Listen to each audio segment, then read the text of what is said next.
Good morning, everybody. So happy to see you. Welcome to Conversations with Annassa. So let's sit in meditation first. Gather our energy. Take your attention down below your belly button.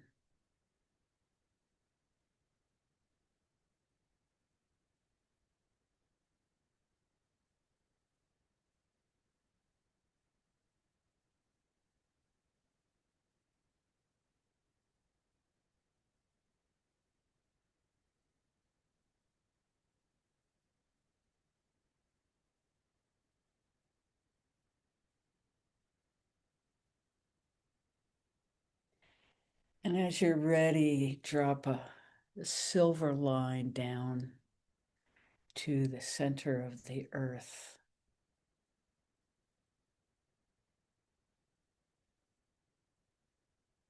to merge with a crystalline structure that exists there.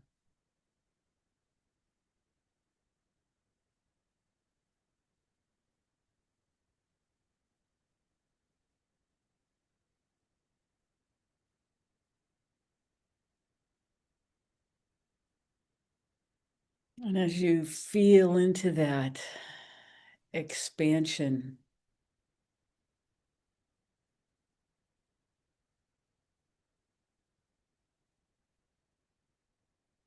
just allow yourself to drop all the coming and going, excitement, disenchantment, all the emotions that can make so much chaos at this time. Just drop it all as you feel into something much bigger than our individual personal identity.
And when you're ready, bring your attention back up to the tip of the tailbone.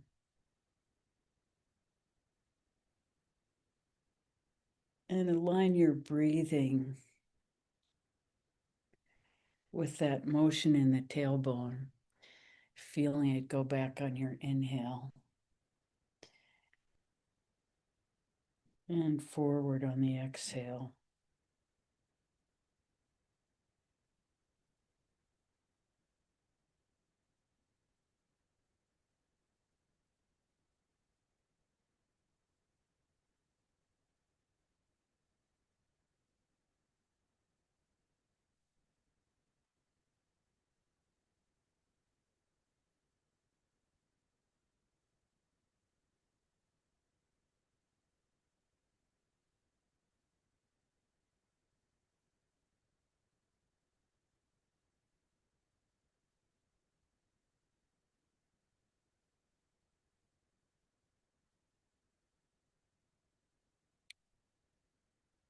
And when you're ready, gently bring your attention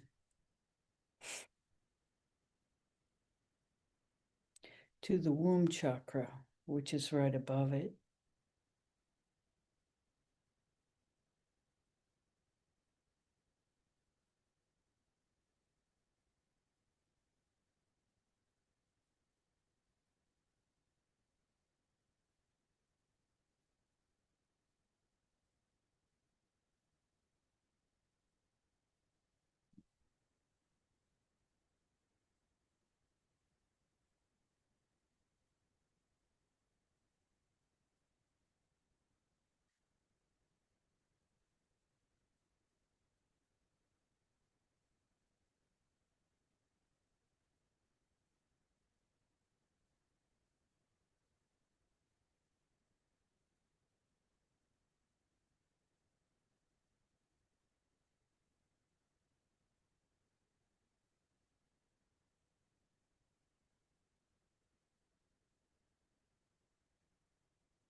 When you're ready, bring your attention to the energy center just below the belly button.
When you're ready, bring your attention to the solar plexus.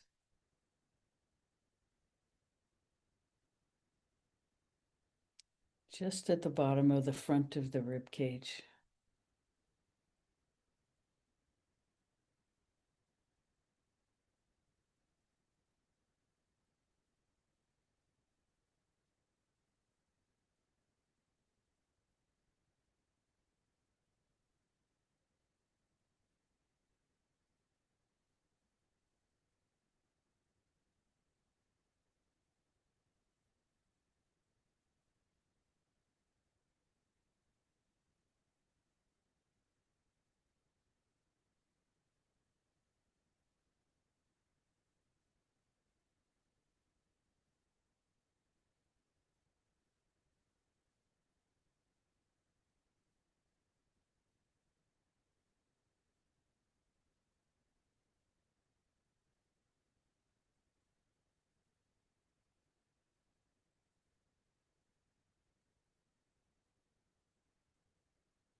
Moving your attention to your heart center.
When you're ready, gently move your attention to the throat center.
When you're ready, move your attention to your third eye,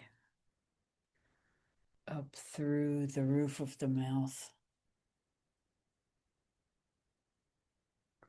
You can feel back to where the hard palate meets the soft palate.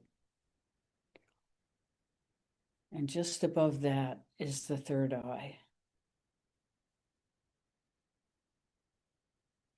So it's way further back than we tend to think of it in our head.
When you're ready, allow your energy to come out the top of your head, surrounding your body. And feel into your energetic system.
And holding to this inner experience,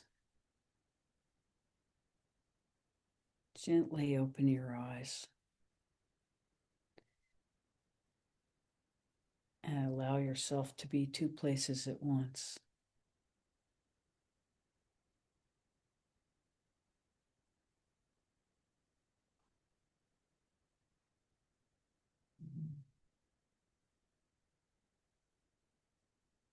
Morning, everybody. How may we serve this morning?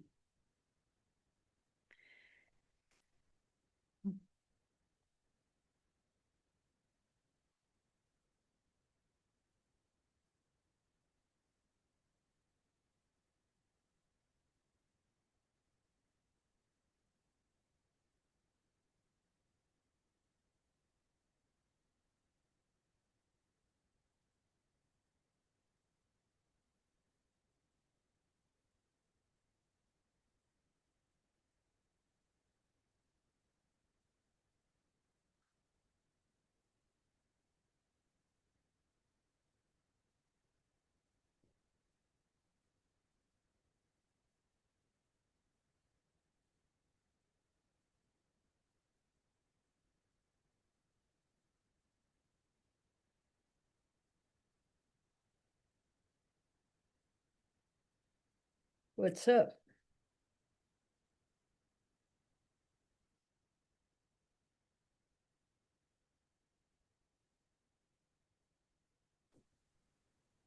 Good morning. Good morning.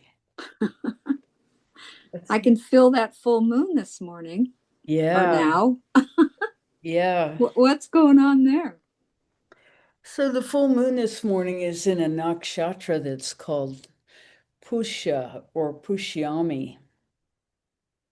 And it's a Deva nakshatra, which means it's a nakshatra that encourages people to feel into their spirituality. And it is a very beautiful nakshatra in that its Shakti or creative power is to gather the creative energy from the multiverse and bring it to the earth. So if you have planets in this nakshatra, then it's something that you have the capacity to do in one way or another, depending on which creative skills uh, the light is flowing through in your prism. And so it's a very beneficial nakshatra, bringing in the creative energy to the earth and the nourishment. It's about nourishing. And the symbol of it is the udder of a cow. uh, bringing in the milk from the God realm to feed everything and everyone in this dimension. That's what this house of the moon is about, that the full moon is in this morning. And it's ruled by Saturn, the planet of, karma that will be delivered. And Saturn is a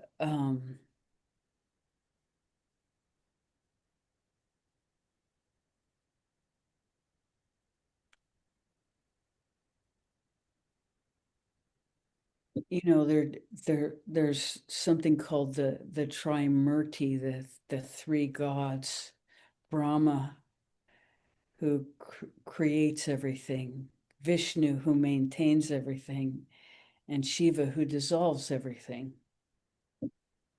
Hmm. And each of the planets works for one of those forces.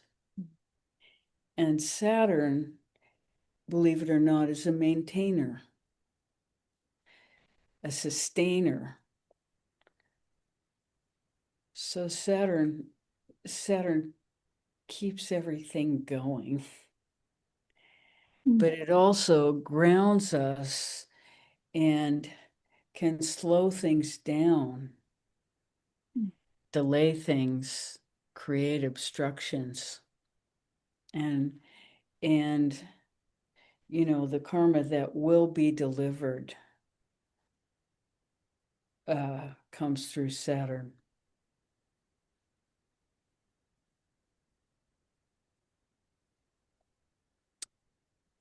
But Pushya is a beautiful, beautiful nakshatra.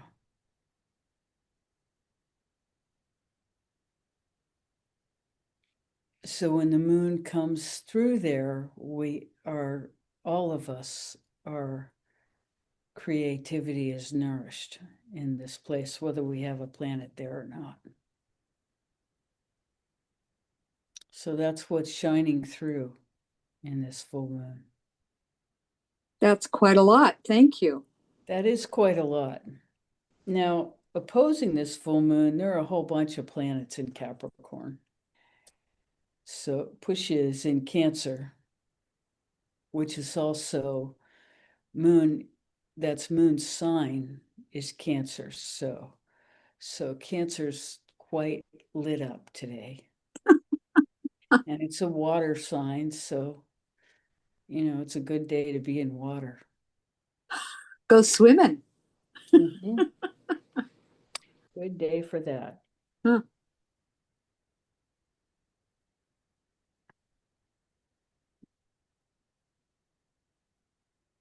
but the energy's a little lopsided because there's so much happening in Capricorn. Mm.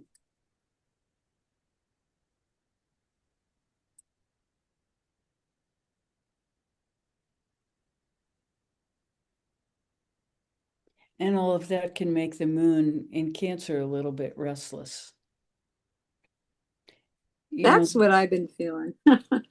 well, the thing about moon is that, you know, wait 10 minutes and it's going to be different. Uh-huh. So, so those of us who are heavily influenced by moon, we are always conscious of everything changing.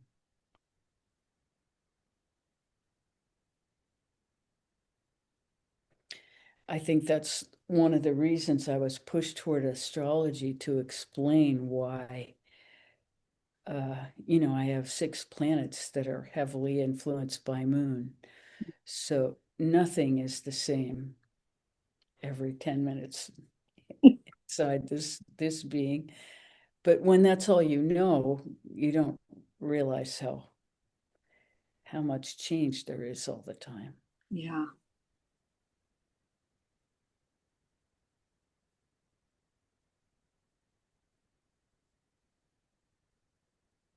Thank you so much. Sure. Thanks for asking. Yeah. I feel like, when we were kids and we had those tents made of canvas, and if it was raining, if you touched the tent, like a stream of water would come right from that. But Sure. I kind of feel like I'm like that about astrology. If you touch me, you'll get it. It's like opening the encyclopedia. The gusher comes out. Right. Just have to pay attention, and there it is. Hmm.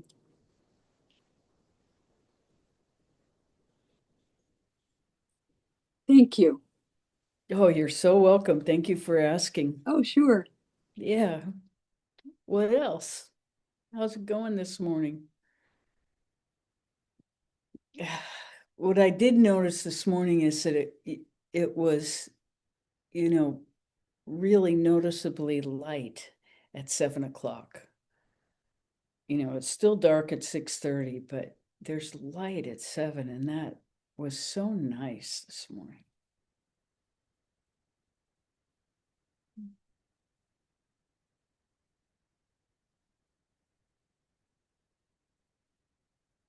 The light is returning.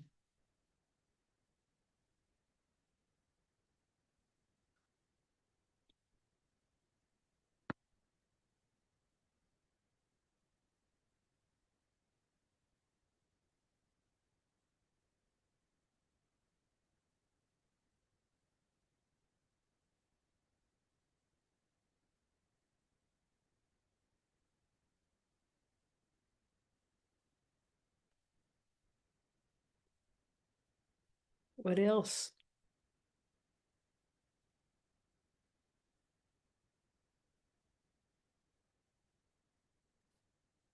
I have an observation question. I notice when you do the meditation, um, just how lovely it feels, first of all. And that when you spoke about that kind of like very thin silver, I don't know if you used the word strand, but it felt so wispy in the most beautiful way. And that with it, um, and your guidance, what feels so like subtle and luminous and almost like really high pitched comes into awareness. And I'm partly curious, perhaps, for you to speak about that, but I'm also curious about um, the capacity to tune into that, like the difference between what is just so gross and solid and what feels and I don't even mean that as like a bad thing, but just not as like all pervasive or something, or not so specific, all including everything.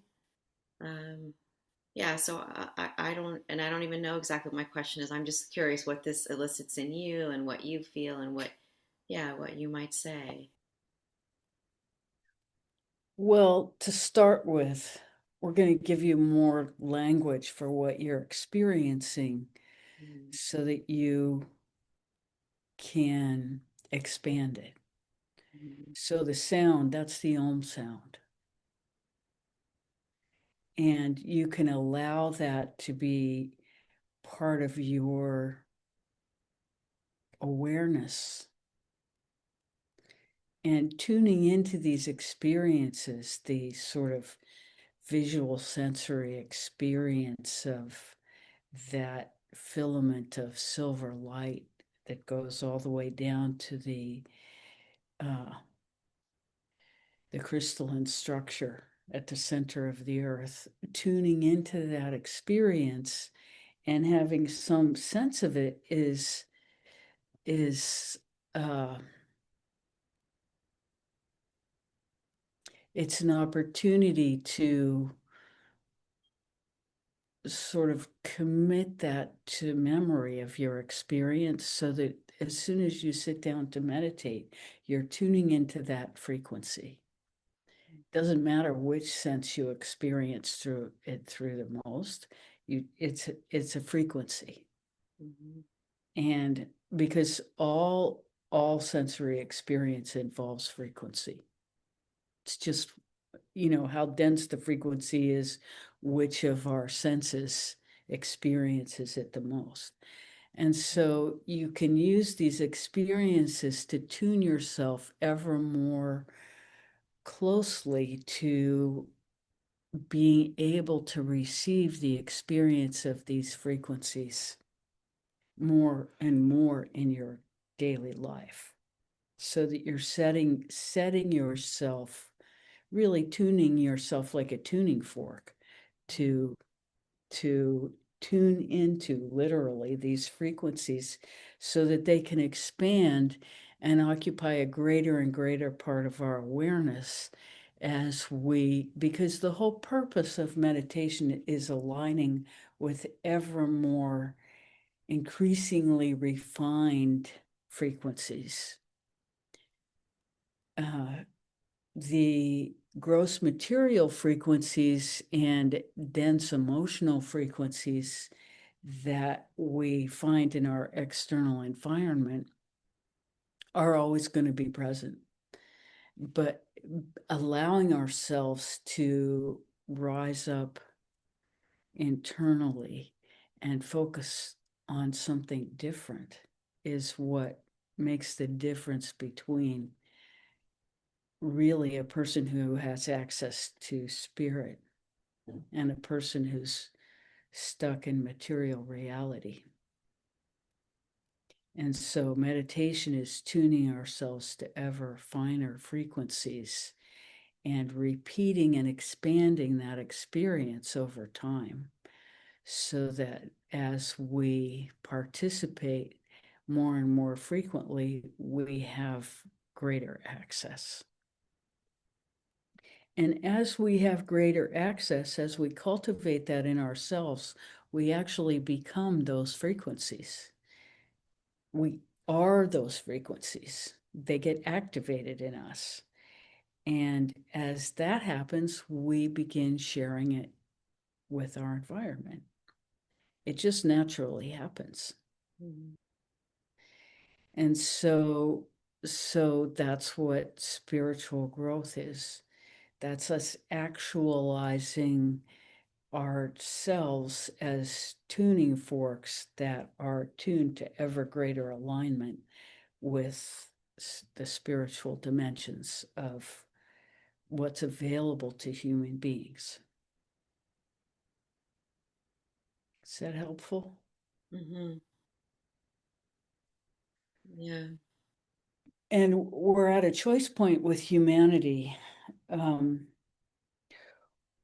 where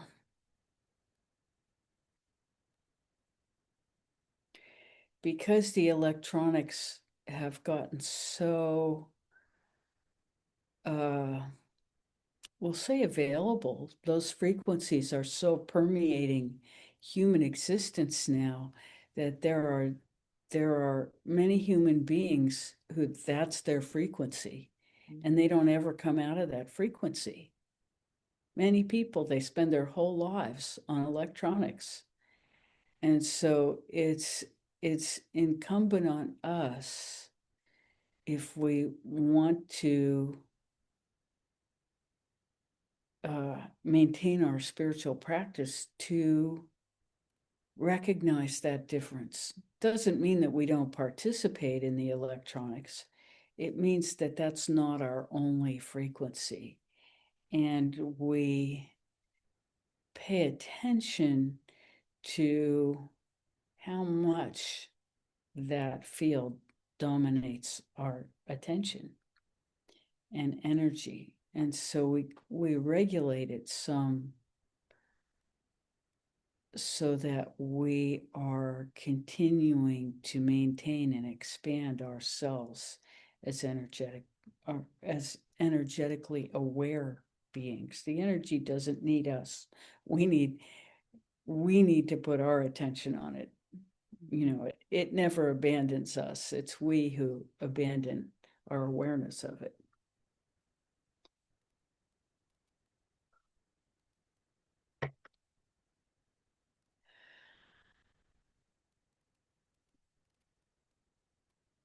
What else?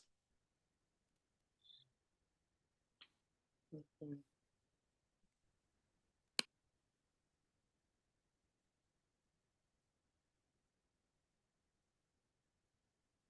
Yes.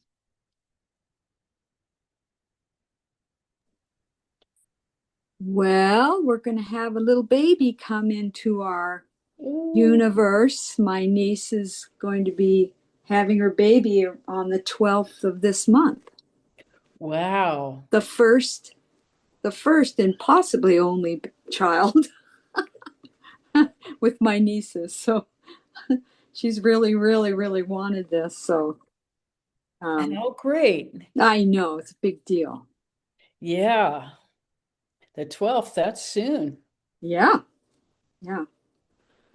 Mm. I guess she's going to be manipulated to be born because of all this uh, little bit of difficulty. She um, had the eggs taken and chose what sex. So it's going to be a little girl, and she had ulcerative colitis, so she had to get that all under control. And so, my goodness, she's been having going in and getting sonograms or whatever and sharing Mhm. those imagery with us, Mhm. which you can actually see. At first, it was just the little skeletal frame, which was just blow my mind. This little jaw and face, Mhm. teeth, and Mhm. here's now this soft little Mhm. face and body, and she's a little gal, my niece, and so this she's so anyway, it's going to be really, really lovely, and I just thought I'd Yeah. So share she's that. going to be induced on the 12th? Yes, she is. She doesn't quite know the time yet. I guess she's on a list. So how about that? So yeah, that's interesting, but uh, so it's all being managed here. Yeah. Well, the eclipse is on the 17th, so she'll make it before the eclipse. Okay. And I'm just going to look at my astrology software for a Well, second look at that. and see what happens on the 12th.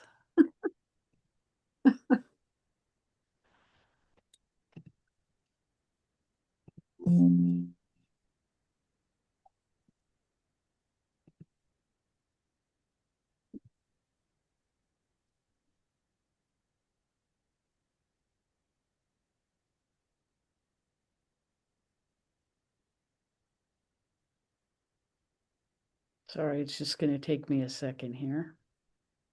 No problem at all.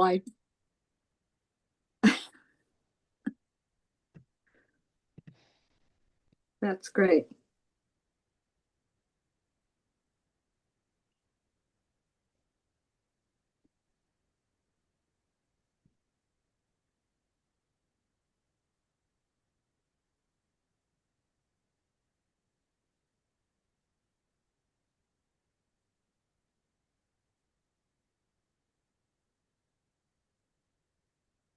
Does that make her an Aquarius then?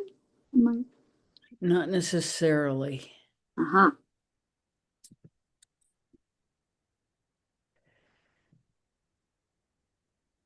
So we'll assume she's born during the day. So Yeah. I'm just looking at this time, which is 10:46. So that, if she's born at 10:46, she'll be a Taurus. Oh, And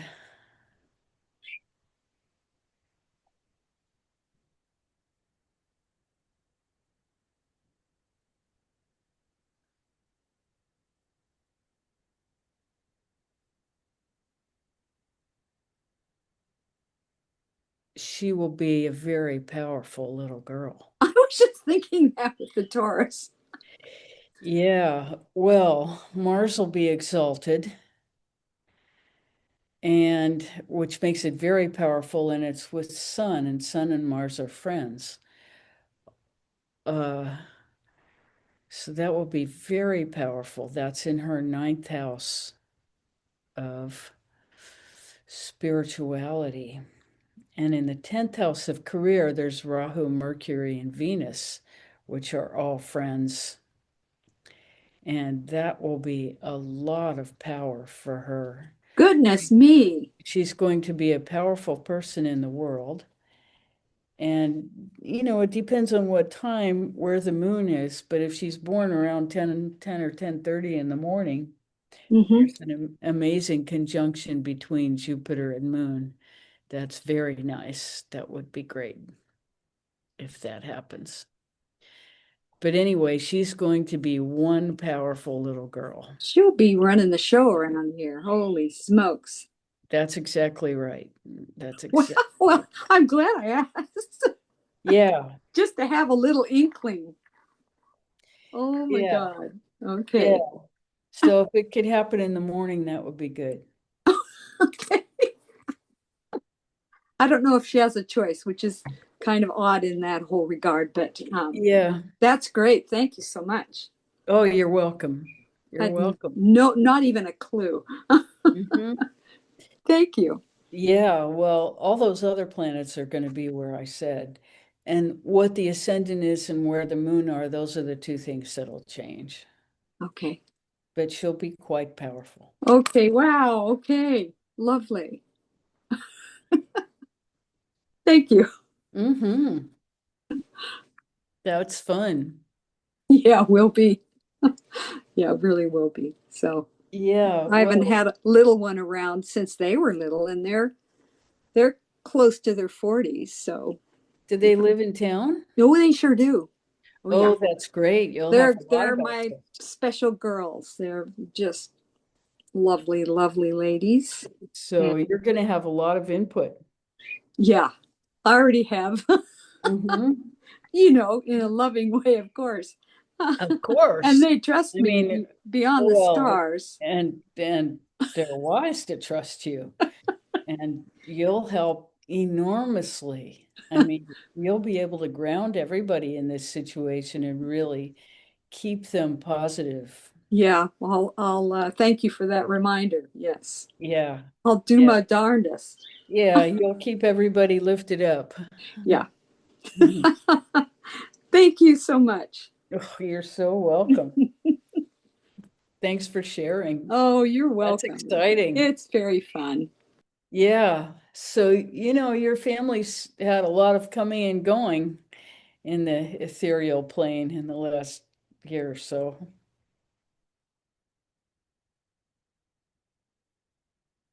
Hmm.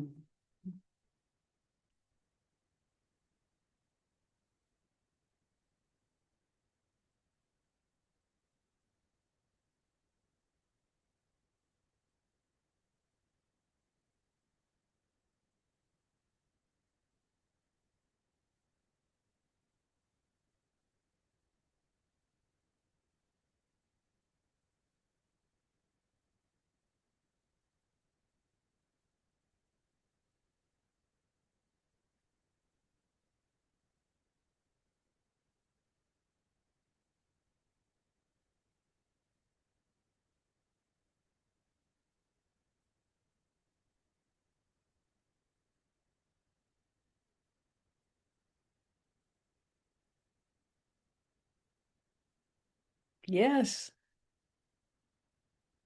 So I have kind of the opposite news. Uh, our daughter instigated another round of accusations and demands. And I have been concentrating on opening my heart, and my job is unconditional love. Um, and so I was coming from there, and that's not what she wants. She's demanding some sort of uh, amends for things that happened in the past that I don't even remember anymore because I've let them go. And it ended with her not being satisfied with where I was coming from and cutting me off, um, blocking my number and such. So I at first I was like, oh, and then I realized, oh no, this gives me space. And I wish her well, and I also know that she's made things so complicated for herself. And she is my closest blood relative at this point in time. And so I have felt a kind of a responsibility to be there for her and to help her in some way. But she only wants help in the way she thinks, well, the way she demands it in a form that I really am not able to give it to her that way. Anyway, so it's been an interesting ride the last week. And one thing that's absolutely wonderful is that I feel so supported and guided by the people in my environment and my environment that I do not feel like I'm alone in this, and that it also, without the adversities that come up, and she's been a source of that for a long time, I wouldn't be motivated to dig deeper into myself and clean up more, see where my obstacles are to love. And so, in a way, I'm sure that this is my karmic um, l- teaching, and yet I can't help but feel very sad for her and at a loss as to how to help. I don't think I can on the material plane. I think it has to be done by my own internal work and opening up on the psychic, on the spiritual level. Anyway, so I just wanted to report that. I'm sorry, Nancy, for going negative after your wonderful, um, positive news. Um, but I figured I'll bring this up because it is up for me. Um, thank you. So we're going to come in with a little reminder to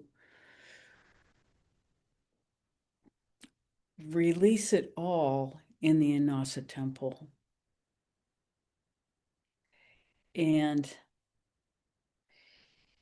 in releasing it all, Excuse me, I've got to I've got to plug you back in, and I Yeah, don't go want to ahead. miss a word. So Okay. if you would start over after I plug you. Okay. You ready? Can you hear? Okay. So we want to remind you of the Annassa temple, and that before you go to the Annassa temple, you release everything. Because in releasing all the patterns within you of resistance and reaction and whatever to this situation, in releasing all of that, you're releasing her, because your own attachment is what's holding the relationship in this pattern in some ways that you don't want to let her go. In some obscure way, this is happening. And so when you really let go, you allow her to become whoever it is she is destined to be in this life, and you let go of all connection. Yes, like you just really let go, so that there's no part of you trying to make anything happen. Like she's free to be completely whoever she wants to be. When she has that permission, then she can begin to take responsibility for herself. When she feels that there's no pull anywhere except what's in her,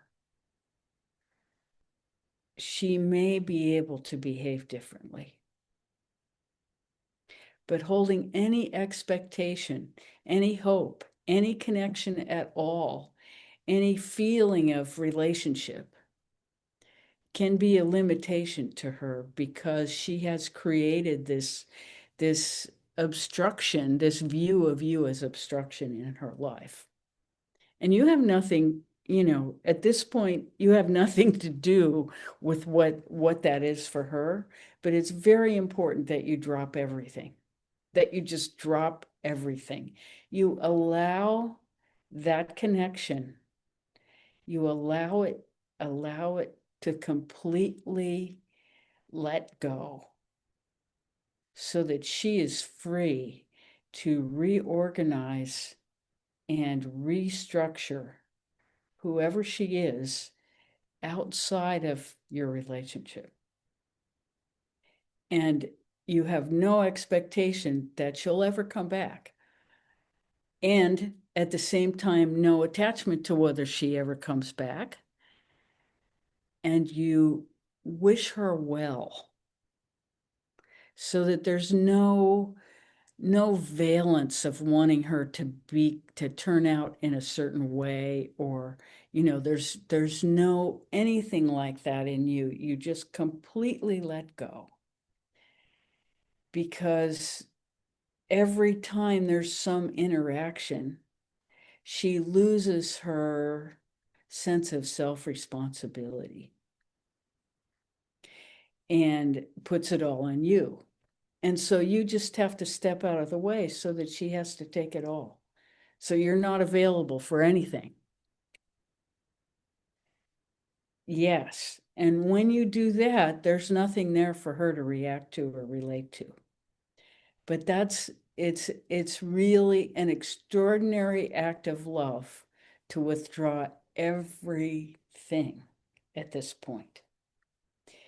And it means that you can't exactly cultivate an independent relationship with the children until that there's a change. Also, any relationship with anybody from that field has to come from them. You can't insert yourself there at all.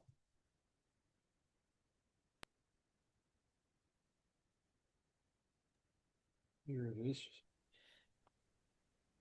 Okay, I was thinking about the grandchildren too, and how I could maintain a connection with them and not seeing a way. Um, I don't even know what they think of me now because they're in their mom's sphere of influence. And I've had to let that go. Um, Boy, it seems like this is going to take some real work for me to untie. Um, and I will use the Annassa temple, you betcha. Um, the Okay, we have a resident therapist living in our guest cottage. She gives us the most amazing massages, but she is also a healing artist. And she's heard this story. And what she's going to do today is a ceremony to cut the umbilical cord. We rest I our know, case. I know. But that's what I mean by the universe being like, okay, here's the message in this form. Here's the message in that form. Here's what you can do. I am just feeling so blessed. And I mean, and at the same time, like, what? How is this? How is this happening? I don't have a model for how you do this. So it's going to be a tremendous learning experience. And thank you so much for opening that possibility up so I can do it without feeling like abandoning her or guilt about that or anything, that I have some sort of higher responsibility to her. You know, I've been seeing hints of you have to let completely go, but I don't know how to do that. So it's going to be quite the experiment at this point for me. But thank you so much for your input because it's really solid support. Anyway, So this is a demonstration, classic demonstration of alignment. And when you see alignment in this way, then you know that it has something to do with that visceral truth that we've been talking about for a long time, that truth is a visceral experience. And so it is incredibly important what you said, that you don't know how to do this. That understanding within you allows you to receive the teaching of how to let go. Letting go is what surrender. I mean, it's another word. And also, we prefer to use the word allowing. So you just allow this relationship to fall away.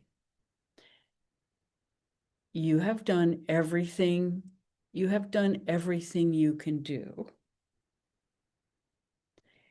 And this person doesn't understand that they're responsible for their own behavior.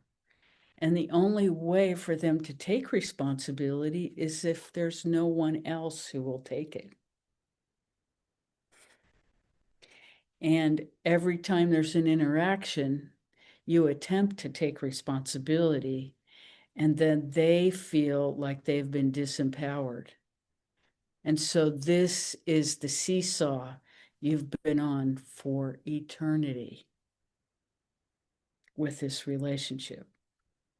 So you must let go. It's as though you're on the end of a bungee cord. And when you let go, the other person will have to take responsibility in whatever form that takes. But you are no longer on the other end of that bungee cord.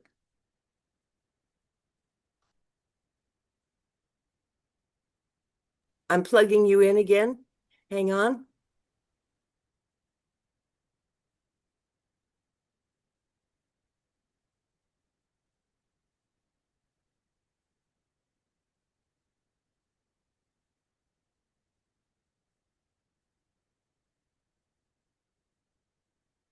Did you hear that?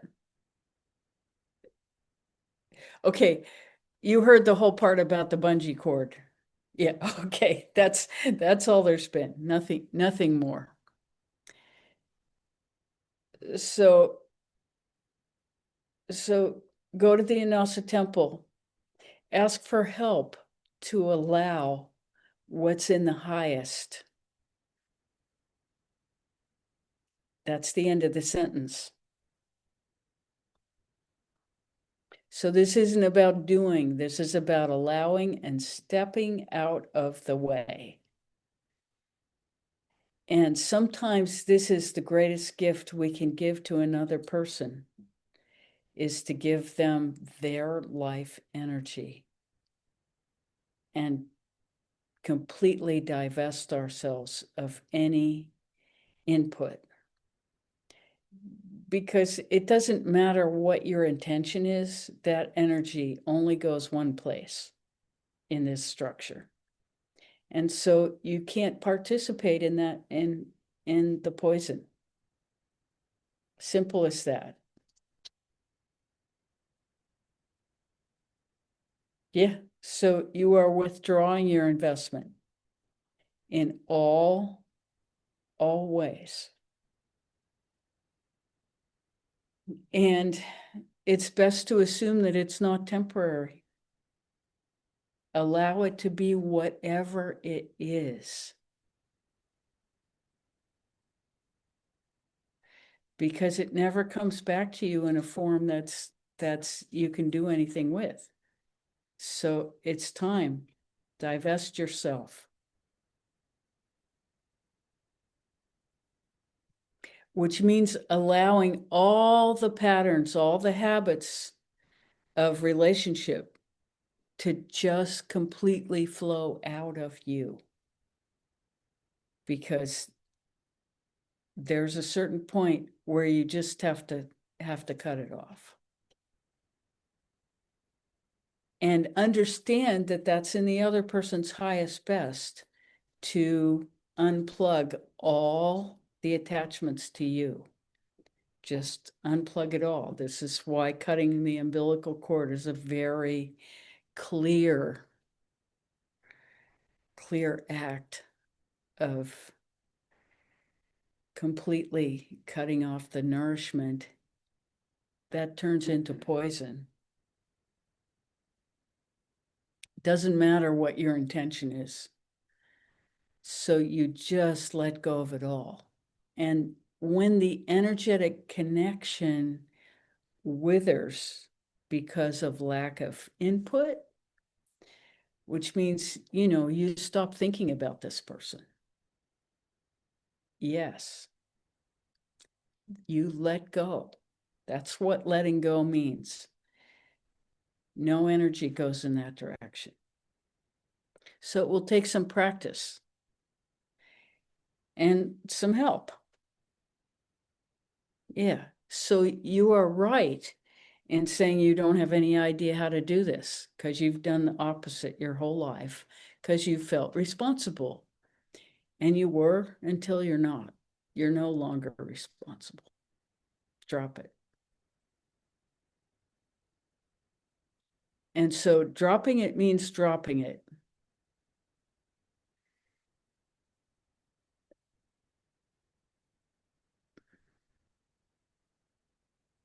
And it's hard because you have a pattern of thinking, well, there's got to be another way. There's got to be another way. You're done. You're done with that endeavor. Blank. Eraser.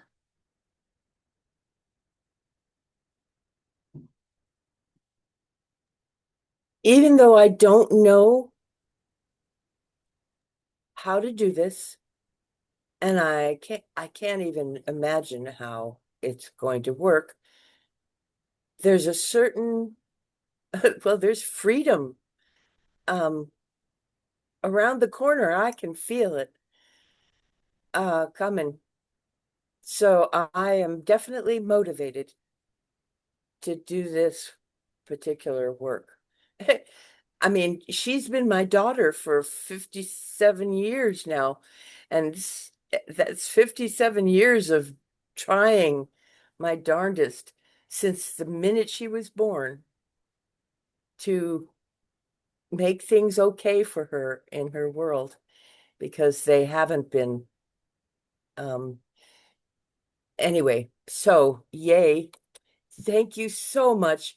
Mm. I'm going to plug you back in, and so it's going to take a minute, but thank you so much. Mm. I mean, I can't even tell you how big this is for me. Mm. You know. Anyway,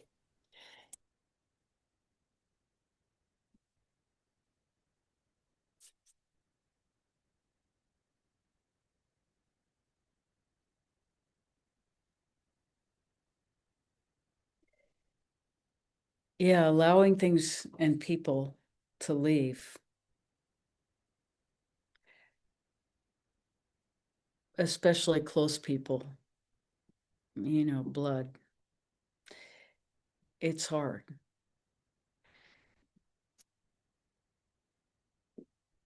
but it's necessary. And parts of it will feel like an amputation.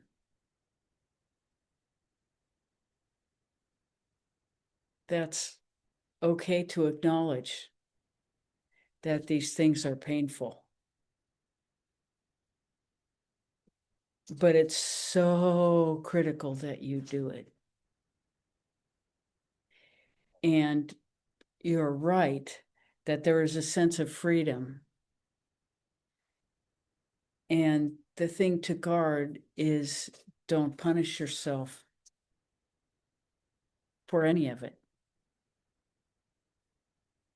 Just allow it to go.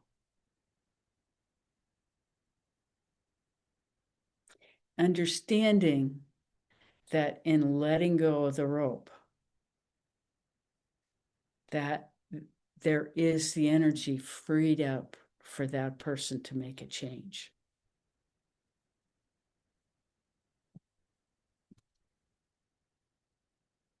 And so your only wish is that that change be for the highest best for her and her children. And that's the only thought worth having about the whole situation. And gratitude that you're free.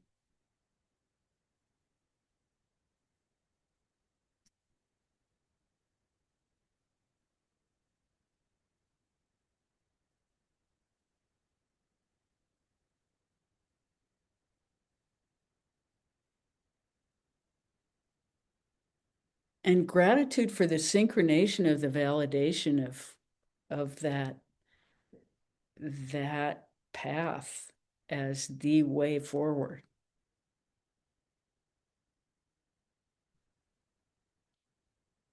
They're always telling us that synchronicity is how they communicate.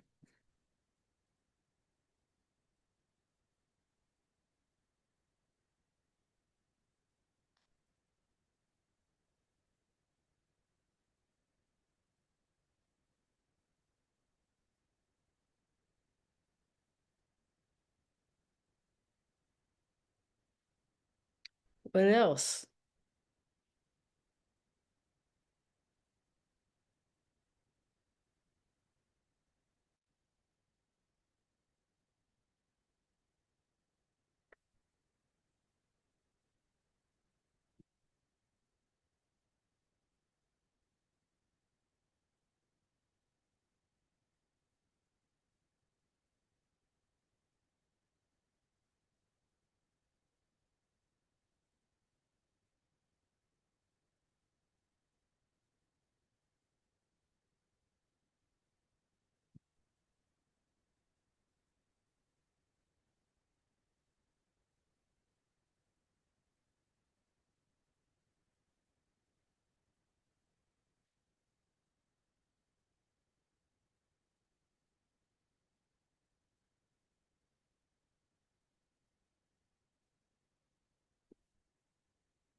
So I have Ketu and Mercury in Pushya Nakshatra. uh, and Ketu is the planet of enlightenment and spiritual access. And Mercury is the planet of communication. So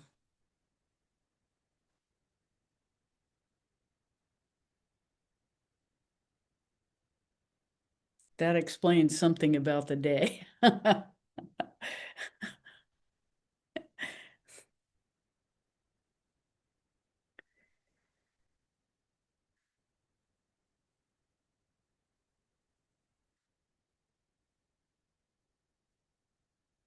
And then there's this other thing that's very sweet in my natal chart, and that is that my Mercury is in moon sign and my moon is in Mercury sign. And so that creates something called a yoga, because there are these energies that go back and forth. So it's called a maha, which means great, parivartana yoga, which means that basically these energies go back and forth between moon and Mercury in a way that's very powerful. And so that's also turned on when when uh, the moon is in Pusha, because moon and Mercury are both activated.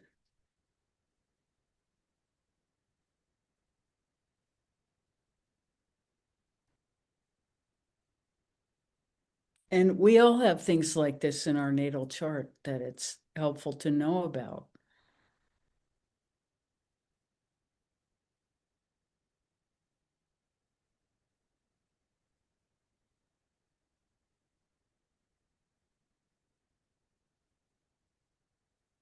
We all have unique challenges and unique gifts, and no two people are the same.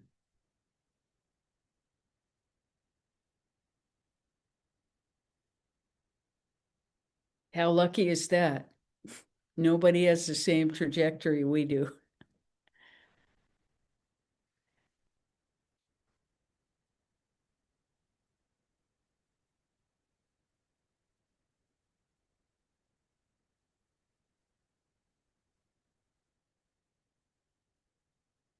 So we have a little time left. Let's meditate. Let's really enjoy being together in contact.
Thank you so much for being here today.